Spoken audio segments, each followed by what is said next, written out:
Alhamdulillahirabbil alamin. Wassalatu wassalamu ala rasulihil amin. Wa ala alihi wa ashabihi ajma'in, amma ba'd.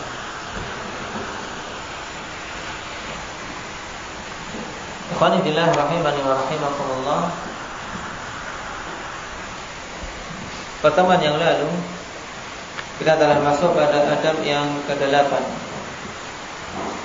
Berhubungan dengan masalah apa ini adab yang ke-8? Indah ya Ridwan.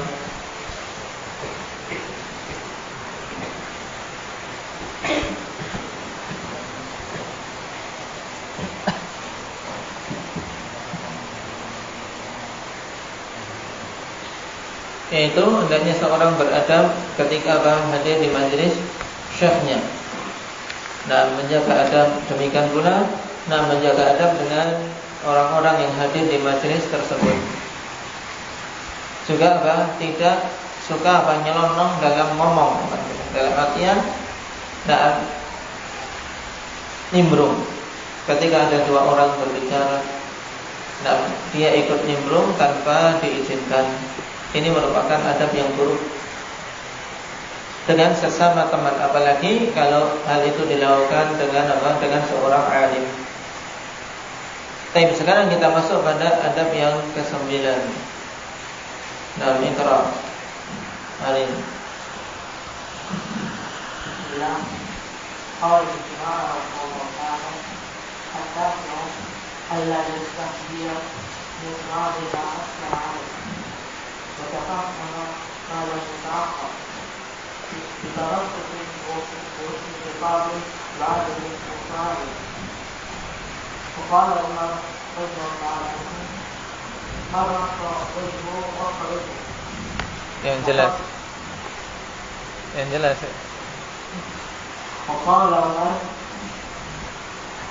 رضي الله عنه من رق وجهه رق وجهه. وقد قيل من رق وجهه عند الطعام ظهر نقصه عند اجتماع الرجال. قال مجاهد لا يتعلم العلم مستهم ولا مستقبل. وقال عائشة رضي الله عنها رحمه الله نساء الأنصار لم يكن الحياء يمنعهن أن يتفقهن في الدين.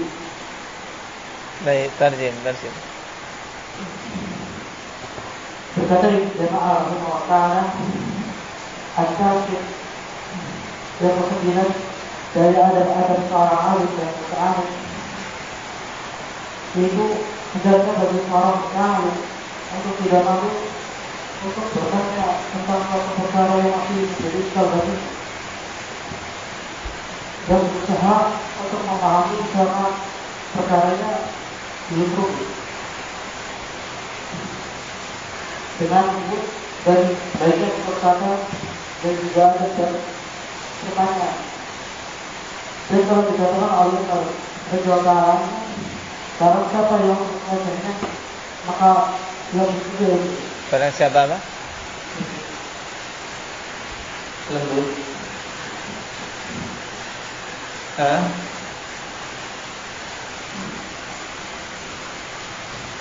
Lunak. Baik, istamir. Dan juga dikatakan barang siapa yang membutuhkan maksudnya ketika bertanya maka akan apa kekurangannya ketika berkumpul dengan para tokoh.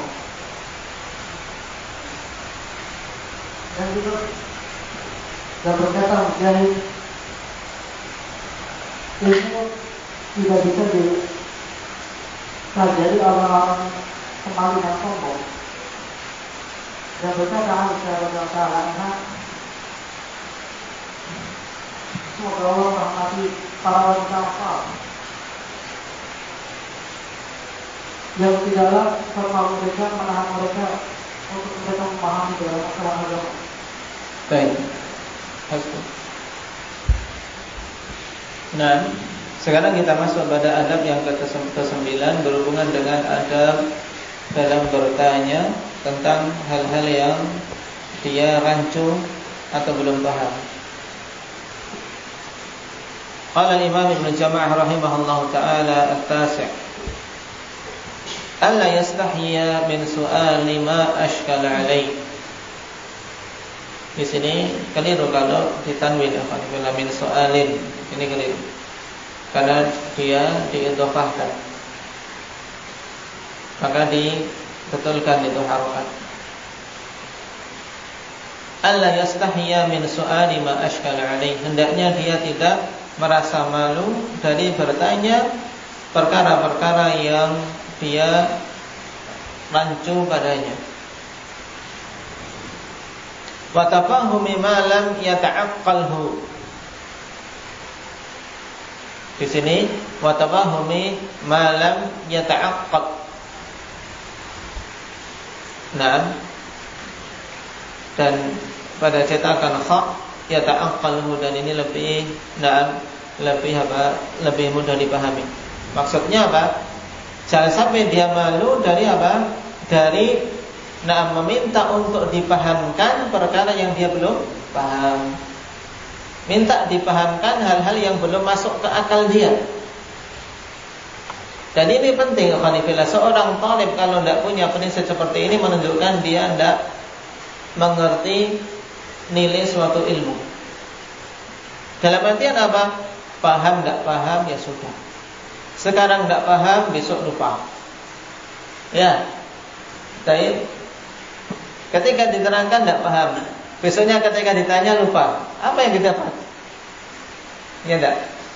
Tapi apa? Seorang ketika lewat suatu pembahasan, kalau dia tidak paham, kalau dia itu betul-betul tahu nilai suatu ilmu, ikhwanifillah, dia berusaha paham. Ini aku sudah dengar, harus paham. Jangan apa? Jangan dilewatkan begitu saja. Nanti kalau sudah gede, jangan. Kalau dia sudah memiliki kemampuan memahami, berusaha. Nantilah, kalau dibuka pelajaran kedua, jangan ya. Dulu di antara prinsip yang ditanamkan oleh sebagian mudarris kami di Damas, yaitu engkau belajar suatu kitab, jangan berangan-angan engkau mengulangi lagi kitab yang sama. Dalam artian apa? Ya sekarang ini kita belajar, ya kita selesaikan, setelah itu kita mampu mengajarkan. Sehingga betul-betul ada satu kalimat yang tidak paham, cari. Ada satu pembahasan yang dia belum memahami, berusaha dipahami. Itu. Dan jangan malu, jangan gengsi ikhwanifillah untuk seorang bertanya kepada saudaranya. Aku sudah lebih lama, kenapa aku tanya kepada yang baru? Ini keliru. Kalau memang belum paham, tanya. Alla yastahya min su'ali ma ashkala alaih wa tafahumi ma lam yata'aqqalhu. Tapi apa? Bitalattufin, dengan lembut ketika minta dijelaskan. Minta dijelaskan kayak orang nodong, minta minta jatah, ya periman nodong. Ini tidak betul. Minta dengan talattuf, dengan lembut. Wa husni khitabin, dan bagusnya susunan kata. Wa adabin, dan dengan adab. Wa su'alin, dan dengan meminta yang bagus. Ya, minta, bukan memerintah. Karena posisi dia sekarang posisi rendah, dalam artian ketika seorang itu jahil, ikhwanifillah, ya bertanya, minta. Dan ketika dia jahil, walaupun dia lebih tua, lebih besar, dalam kondisi itu dia lebih rendah. Makanya butuh soal, butuh minta dijelaskan. Makanya hudhud, ikhwanifillah, hudhud. Ketika dia memiliki pengetahuan yang tidak dimiliki oleh Sulaiman, ya beliau dengan dengan tegas menyampaikan. Dan Nabi Sulaiman tidak menyombongkan diri untuk mendengar penuturan si burung kecil ini.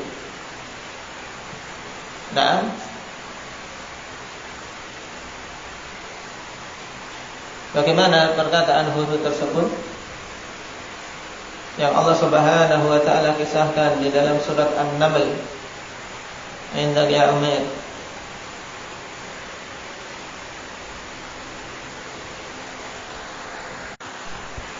Nah, ketika Hudhud ikut hadir, Allah Nabi Sulaiman al-Khalifillah mengancam, "La u'adzibannahu 'adzaban syadidan aw la adbahannahu aw la ya'tiyanni bi sultanin mubin."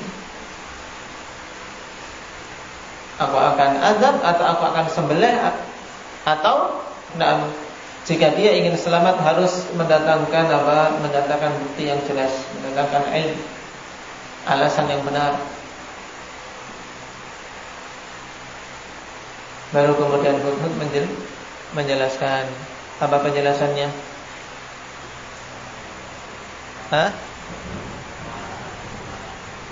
Nah, lihat dengan tegas Alhamdulillah Hudhud mengatakan, qala ahadtu bima lam tuhit bi wa ji'tuka min saba'in binaba'in yaqin. Aku menguasai perkara yang engkau tidak kuasai, dalam artian aku memiliki pengetahuan yang engkau tidak miliki, wahai Nabi Sulaiman.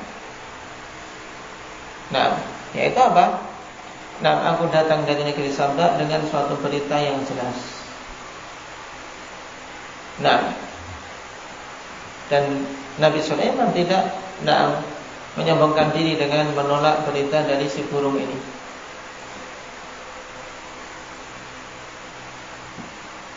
Faqala Umar radhiyallahu anhu, man raqqa wajhahu raqqa ilmuh.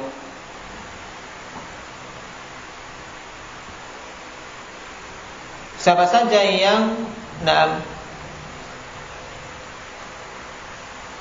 tujuannya hanya untuk menjaga wajahnya, yaitu menjaga kelembutan wajahnya, dalam artian tidak mau malu, dalam artian menjaga gengsinya. Nah, ini lebih mudahnya.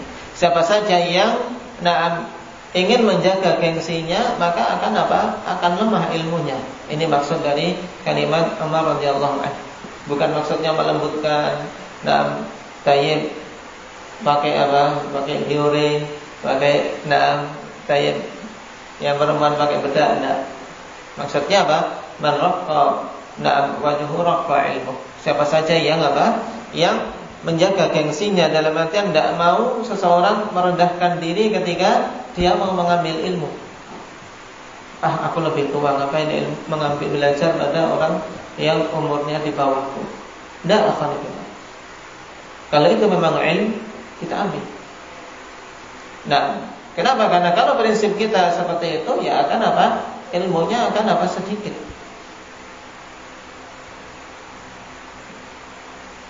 Athar ini dikeluarkan oleh Al-Fasawi dalam Ma'rifah wa Tarikh, juga Al-Baihaqi dalam Madkhal, juga Al-Khatib. Cuma ikhwani fillah, pada sanadnya seorang perawi yang mubham, yaitu min tariq Abi Muhammad rajulin min Bani Nasr an Ibni Umar. Baik. Seorang perawi yang majhul, bukan mubham. Abu Muhammad rajulin min Bani Nasr, ini siapa tidak tahu.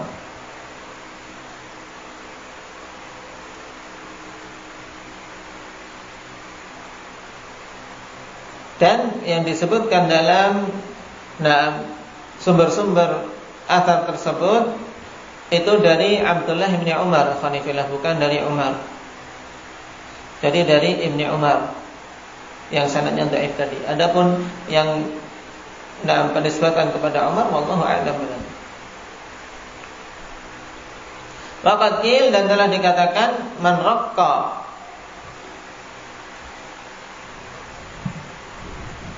wajhu 'inda su'ali dhahara nafsuhu 'inda ijtima'i rijal. Baik. Siapa saja yang menjaga gengsinya tatkala dia bertanya, maka akan nampak kekurangannya tatkala dia berkumpul dengan dengan para lelaki. Dalam artian mereka-mereka yang betul-betul memiliki sifat rujulah, yaitu para tokoh, para tetua. Ketika berkumpul dengan orang-orang yang memiliki kedudukan, akan nampak kekurangannya. Kenapa? Karena dia malas atau gengsi untuk bertanya. Faqala Mujahid, la yata'allamul ilma mustahin wala mustakbir. Dan ini athar yang masyhur akhwanillah dari Imam Mujahid rahimahullah ta'ala. Siapa nama Mujahid? Mujahid namanya siapa? Ya, Mujahid ibnu Jabr Abul Hajjaj Al-Makki, Imam al-Khanifillah, yang sampai-sampai dikatakan oleh Syafi'i rahimahullah, idza ja'aka tafsir an Mujahid fahasbuka bih. Kalau sudah datang tafsir dari Mujahid maka cukup. Karena beliau apa? Beliau termasuk murid utama dari Turjumanul Quran. Siapa itu? Abdullah bin Abbas radhiyallahu anhu. Baik. Kata beliau di sini, la yata'allamul ilma mustahin wala mustakbir. Tidak akan bisa mempelajari ilmu seorang yang malu dan seorang yang menyombongkan diri. Maksudnya pemalu di sini, pemalu yang menghalangi dia afanifillah dari bertanya, dari merendahkan dirinya untuk duduk bersimpuh menuntut ilmu. Dan inilah hakikat ajz, hakikat kelemahan. Baik. Dan malu yang dimaksud oleh Mujahid bukan malu yang dimaksud oleh Nabi SAW dalam hadis al-haya'u minal iman. Sifat malu itu termasuk bagian dari iman. Karena hakikat malu yang diinginkan oleh Nabi SAW adalah apa? Suatu kondisi yang atau suatu sifat yang menghalangi seseorang dari melakukan hal-hal yang menyelisih syariat. Inilah hakikat sifat malu yang benar. Yang siapa saja memiliki sifat itu mesti dia di atas kebaikan. Dan akan terhalangi dari melakukan perbuatan-perbuatan maksiat dan hal-hal yang menyelisih syariat. Adapun athar dari Mujahid ini athar yang sahih, maka ini yang dihafal. Untuk seorang jangan menyombongkan diri dan jangan melemah, jangan gengsi dalam bertanya.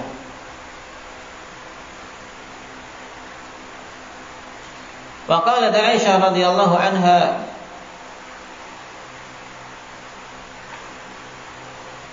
dan Aisyah radhiyallahu anha mengatakan, rahimallahu nisa'al ansar lam yakunil haya'u yamna'uhunna an yatafaqqahna fid din.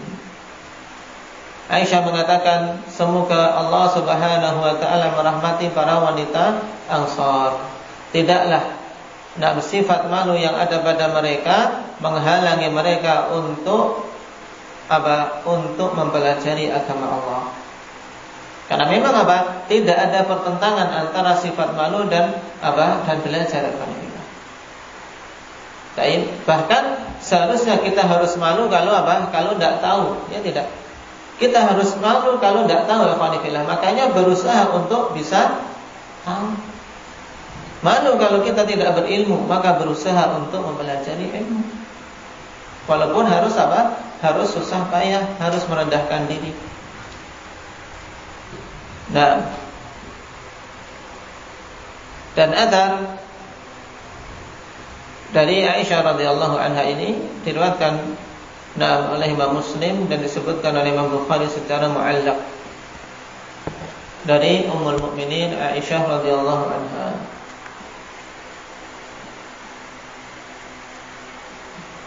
Amin.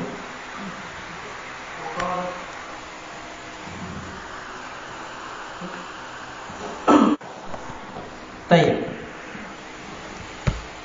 Wa qalat Ummu Sulaim radhiyallahu anha li Rasulillah sallallahu alaihi wasallam, "Inna Allah la yastahyi min al-haqq.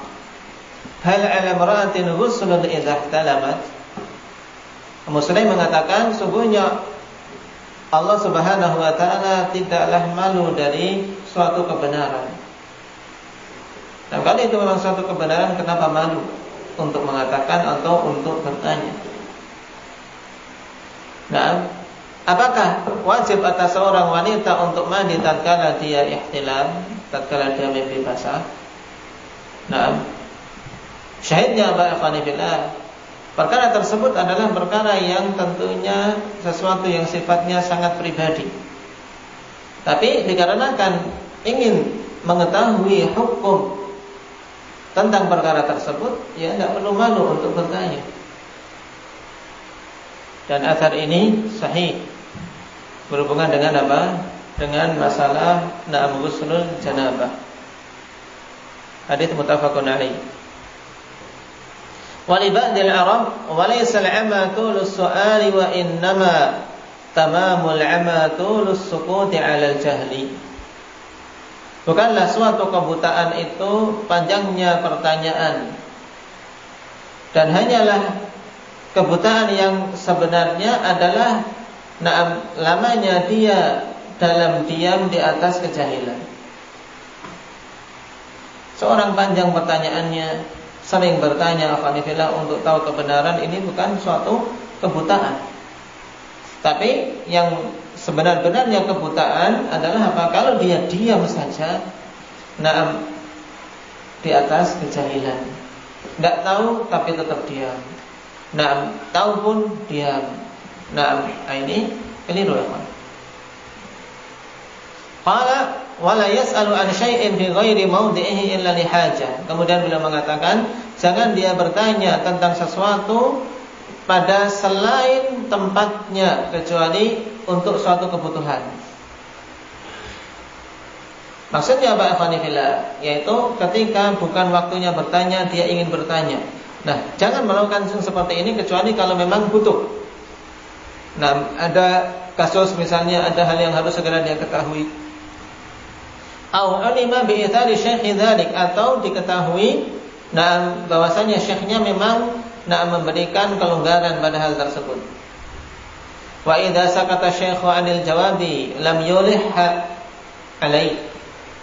Dan apabila syekhnya diam dari menjawab, maka jangan dia kemudian merengek-rengek minta dijawab. Diam ya. Bagaimana terus bertanya. Dan ini banyak akan terjadi dari penanya-penanya di media sosial. Baik. Dan ini butuh seorang menjaga adab. Kalau memang belum dijawab, ya sama.